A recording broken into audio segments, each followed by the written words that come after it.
Welcome to week 4 of the F.I.R.E travel series. I created this series prior to us traveling to Europe for 3 months. If you're new to my channel, my name is Jake. My wife and I retired from our 9-to-5 job by investing into real estate and the stock market so that we could achieve financial independence. So if you're new to the channel, welcome. In week 4, we took a train ride from Barcelona to the nearing city in France called Perpignan. I'll have a picture show up on the screen. I can't pronounce it. I don't know how to call it. I don't know what it's called. I can't speak French. The reason for this was because it would have cost about $6,000 more to rent a car from Barcelona. So we decided to take a 1.5-hour train ride for $150 from Barcelona to the nearest French city to rent a car. This will be the most stressful day of our entire trip because we will be carrying our luggage, car seat for our son, and once we pick up our rental car, we're off to the outskirts of Valence, France. I'm showing my culture in this video by how I pronounce these other cities and towns that we're going to be visiting. Wait till we get further in the series where we go to other countries. I'm going to slaughter the names. So bear with me on the names, I guess. But then after that one night stop in Valence, France, we're on our way to Grenoble, where we will stay for 2 nights. It was kind of hard to find a good hotel and location that wasn't directly in the city, so we decided to go with an Airbnb a little outside of the city, but still within walking distance. I was doing some Google searching of Grenoble, and it didn't look very car friendly. And, with a 4-year-old, I don't know how far we're going to walk. And so this was a little bit more of a difficult place to plan for. So fingers crossed that it works out. And after 2 nights in Grenoble and lots of sightseeing, we made our way to Interlaken, Switzerland. We spent 2 nights in Interlaken. I've actually been to Interlaken before, and I can honestly say that it is one of the most beautiful places on the earth. And yes, I've also been to New Zealand.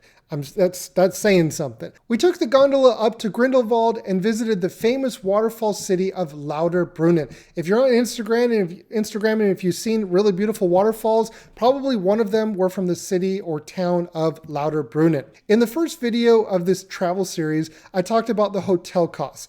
The nightly hotel costs in Lauterbrunnen will be the most expensive on our trip. I was really excited for this part of the trip because everywhere you look is pretty much candy for your eyes. And after the intensive eye dopamine hit we received in Lauterbrunnen, we made our way to Zurich. I've also had the opportunity to visit Zurich a few times while living and working in Germany before moving back to the States, but Zurich is a very beautiful town.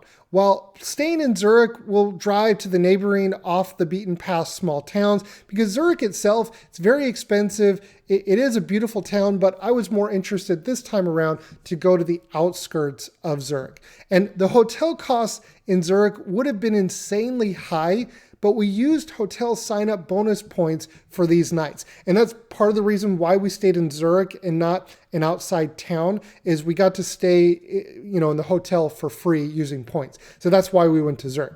But Switzerland is one of the most beautiful places in the world. And if money were not a thing, I would definitely consider spending more time there. But for now, we're off to Germany to visit friends. But more on that in next week's video.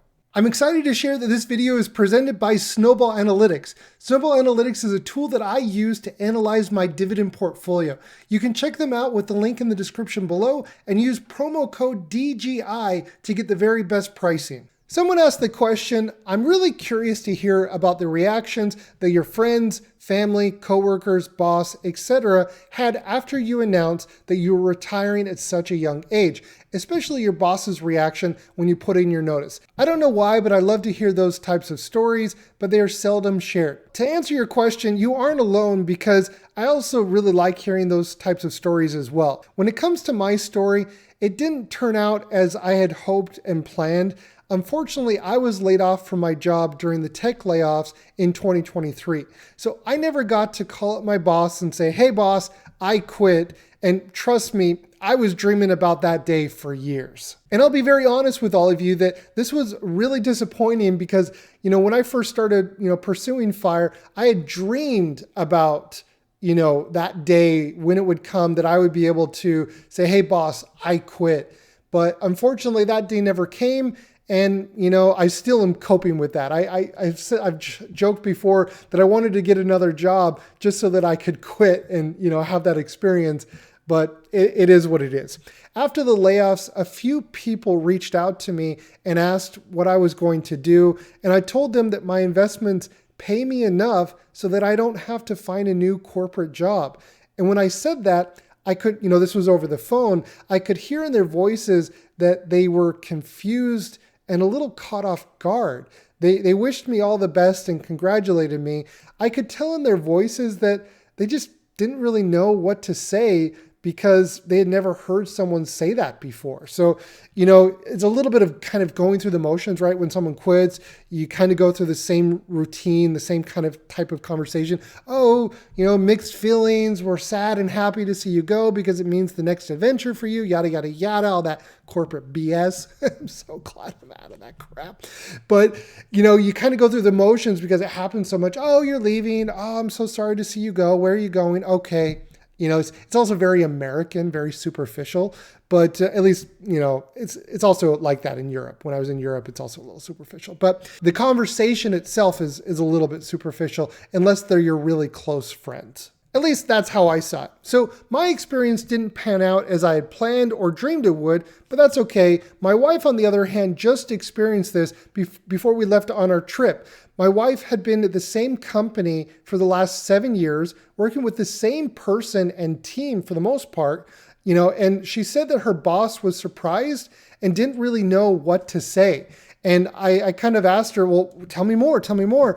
And, her boss was just kind of speechless, like, it's an uncharted, territory. What do I say? Because, corporate is so formal. Oh, mixed feelings. Like, I think it really, catches people off guard and they don't really know what to say.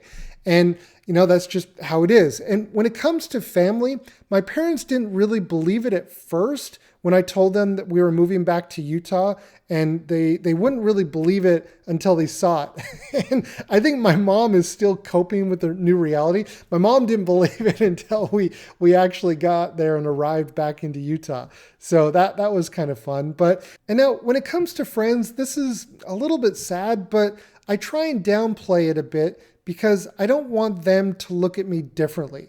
I don't want someone to be jealous or look at me differently. So it's a little harder with friends, I've noticed. I always want to meet up and do something like on a Tuesday afternoon or have that instinct of, hey, let's go to lunch or something. But everyone else is at work, and it's really a balancing act when it comes to friends because I don't want to make them feel bad. I don't want to feel bad about making them feel bad or, when talking about going and doing things. And,